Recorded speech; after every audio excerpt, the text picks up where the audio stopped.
I'm so pleased to have Jacinta Price here to give her take on the issue. Jacinta, thank you so much for your time tonight.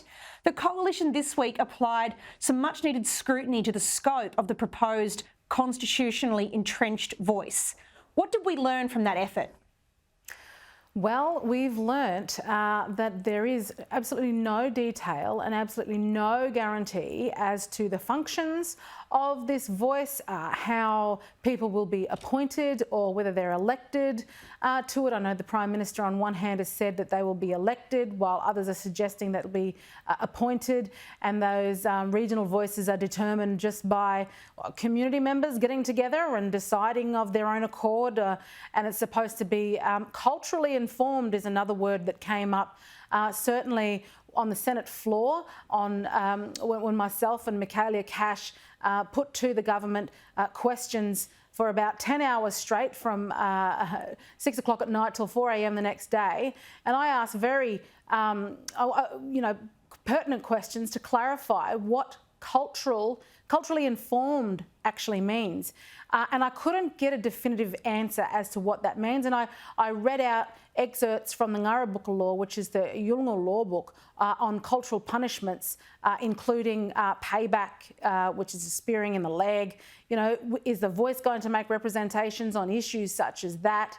And they couldn't explain at all what it would make representations on. They seemed very confused, and they kept saying that it would be for the Parliament to determine these things eventually. So we're being delivered a Trojan horse if Australians vote yes for this voice to Parliament. It's a pretty apt description. Thomas Mayo was instrumental in the design of the voice, and he's leading the campaign for yes. Given that eminent constitutional minds like the late D.F. Jackson make it clear that there's no need to change the Constitution to get a body with the function of providing this voice, what's the real agenda that's going on here? Look, I mean, as I said, this is a Trojan horse. Individuals like Mr Mayo, who are driven by the unions, who have, evidently an underlying agenda about setting up a black institution to be weaponised to punish those of us, parliamentarians and politicians, who don't agree with it.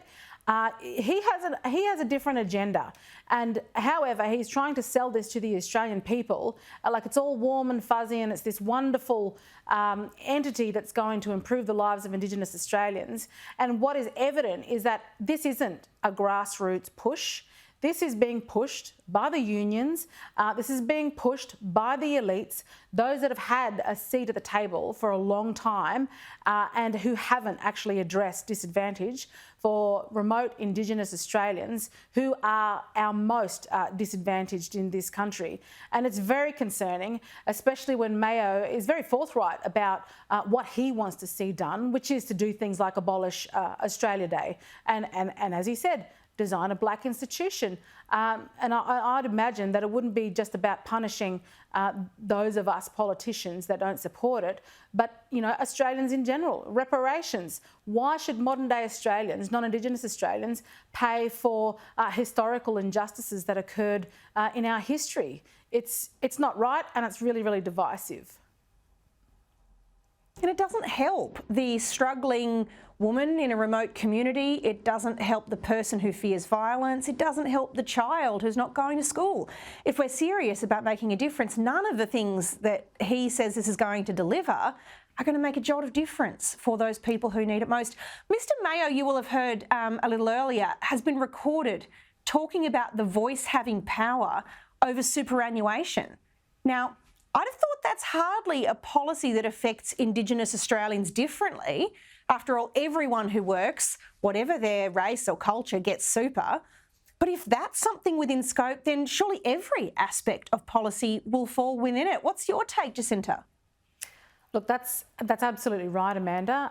Nothing is off the table, really, and this government can say whatever it likes, but unless it has outlined that, and that is made clear through what will be constitutionally enshrined in that chapter, which is not, then nothing is off the table. And superannuation certainly is on the table. Anything to do with the mining industry, with agriculture, tourism, just about any policy that affects Australians, the Voice can have a say on, because ultimately, well, we're Australian citizens. And that's another question I put to the government on the floor of the Senate. I said, are Aboriginal Australians Australian citizens?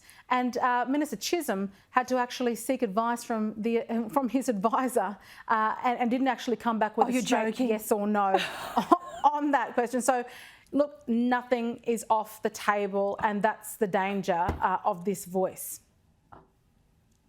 That takes a lot to floor me, Jacinta, but the idea that he had to check to find out whether Aboriginal people are Australian citizens, and he's the guy answering the questions for Labor in the Senate, that is just plain terrifying. It's clear to me that Labor are now trying to downplay the Voice and boost the emphasis on constitutional recognition.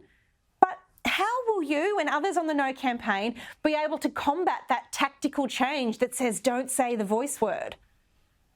Oh, look, we'll be making sure that we use the word voice, because it's going to be right there in the question that goes to the Australian people as well. And look, I don't think Australians are silly. They're waking up to the reality of what's being presented to them.